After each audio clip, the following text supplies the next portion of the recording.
बिस्मिल्लाहिर्रहमानिर्रहीम। इस वीडियो में इंशाल्लाह हम सिमेट्रिक एनालिसिस करेंगे, सिमेट्रिक ग्रुप का SYM का स्टार्ट। तो इसने जो है आज की जो क्लोजिंग है उसके ऊपर पहले डिस्कशन करते हैं। स्टार्ट तो इसने आज अच्छा लिया था, एक बुलिश मोमेंटम इसने जो है थर्ड डे भी कंटिन्यू किया था, लेकिन आज की क्लोजिंग इसने अच्छी नहीं दी। क्लोजिंग अगर यहाँ पे भी होती ना 15:30 पे तब भी ठीक थी, लेकिन क्लोजिंग पिछली कैंडल के इनसाइड आ गया।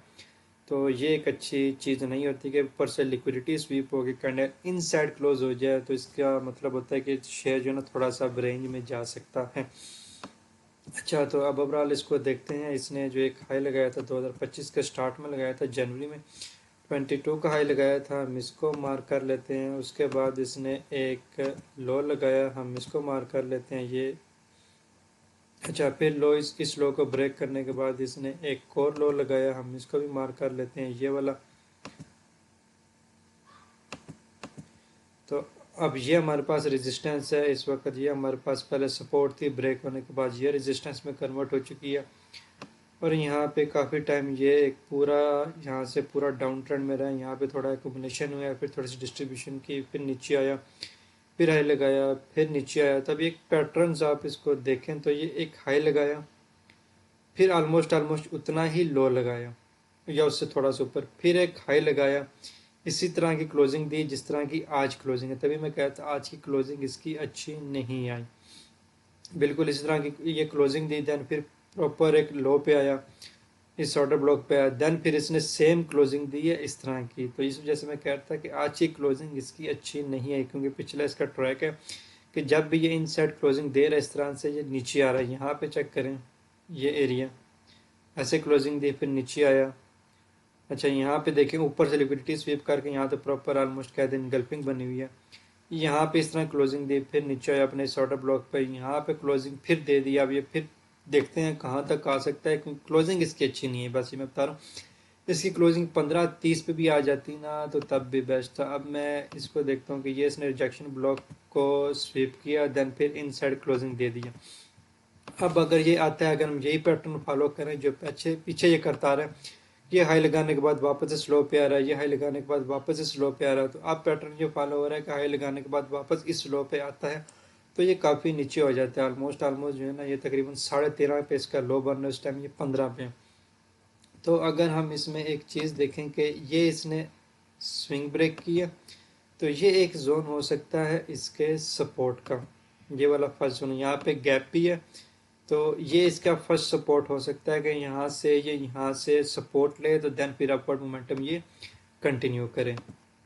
और अगर हम यहाँ से एक ट्रेंड लाइन भी खींच दे इसको ऐसे करके,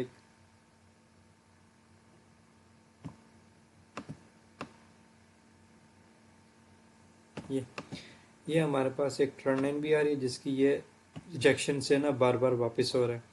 तो अब हमारे पास इसकी सॉरी दो सपोर्ट हैं। एक तो ये है कि जो इसने यहाँ पे गैप किया है इसको टैप करे, देन फिर बार बार अपना अपवर्ड मोमेंटम कंटिन्यू करे। इसकी जो इमीडिएट सपोर्ट है फौरन से सपोर्ट वाला जोन तो ये है। दूसरा क्या है, दूसरा हमारे पास एक ये स्विंग थी जिसको इसने ये ब्रेक किया है, तो देन इसी से ये जो है ना अपवर्ड मोमेंटम ये कंटिन्यू कर सकता है। दूसरी सपोर्ट जोन हमारे पास आ जाएगी, पहली तो ये हमारे पास है ना 14.5, दूसरी हमारे पास आ जाती है 14 वाला जोन।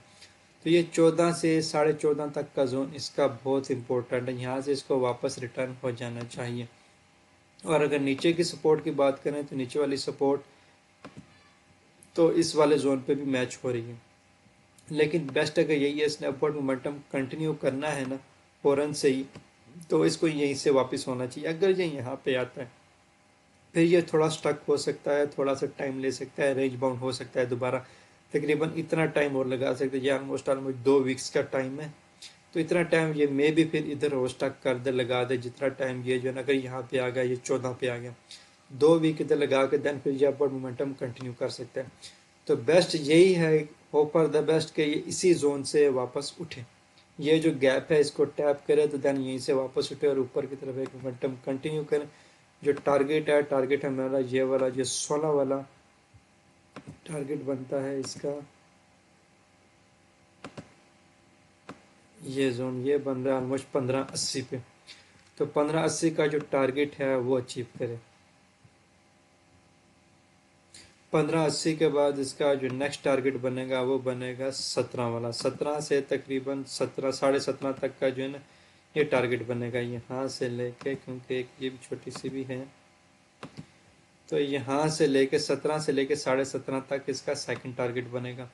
तो अभी हमें क्या करना है कि जस्ट ये यहीं से जो है ना होल्ड करें, इसी सपोर्ट को होल्ड करें, यहीं से बाउंस बैक हो। अगर ये यहाँ पे आता है तो थोड़ा सा ये रेंज बाउंड हो सकता है, क्योंकि फिर मे भी अगर यहाँ पे आता है तो इंडेक्स भी जो है मे भी थोड़ा बहुत करेक्शन ले रहा हो उस टाइम, तो ये यहाँ पे थोड़ा टाइम ले सकता है, स्टक हो सकता है। बेस्ट इसके लिए यही अपवर्ड मोमेंटम कंटिन्यू करने के लिए इसी गैप से जो है ना टैप करके यहीं से ही वापस जाए। थोड़ा सा हिस्ट्री पे देखें तो यहाँ पर भी इसने ये गैप छोड़ा था, लेकिन इस गैप को इसने ब्रेक करके इनसाइड क्लोजिंग दी है। देख लें इस गैप से नीचे क्लोजिंग आई है, तो हमें इस गैप से नीचे क्लोजिंग नहीं चाहिए होगी। अगर इस गैप से नीचे क्लोजिंग आ गई तो ये दोबारा वापस ट्रेंड लाइन पे आ जाएगा। तो इसलिए मैं कह रहा हूँ कि इसी गैप से इसको वापस ऊपर जाना चाहिए, और जाएगा तो ये अपवर्ड मोमेंटम कंटिन्यू करेगा, नहीं तो फिर यहाँ पे ये रेंज में स्टक हो सकता है। हमें इस गैप से नीचे कैंडल की रेड कैंडल बॉडी नहीं चाहिए, यहीं से स्वीप होकर वापस ऊपर ग्रीन कैंडल चाहिए। तो इस वीडियो में ये सिमेट्री की अपडेट देनी थी आज की क्लोजिंग के हवाले से। फर्दर मूवमेंट इसमें क्या हो सकती है, ट्रेडिंग कैसे प्लान हो सकती है। तो मुझे इजाज़त दीजिए, दुआओं में याद रखिए। अल्लाह हाफिज़। चैनल सपोर्ट करें, सब्सक्राइब कर लें एंड फॉलो कर लें।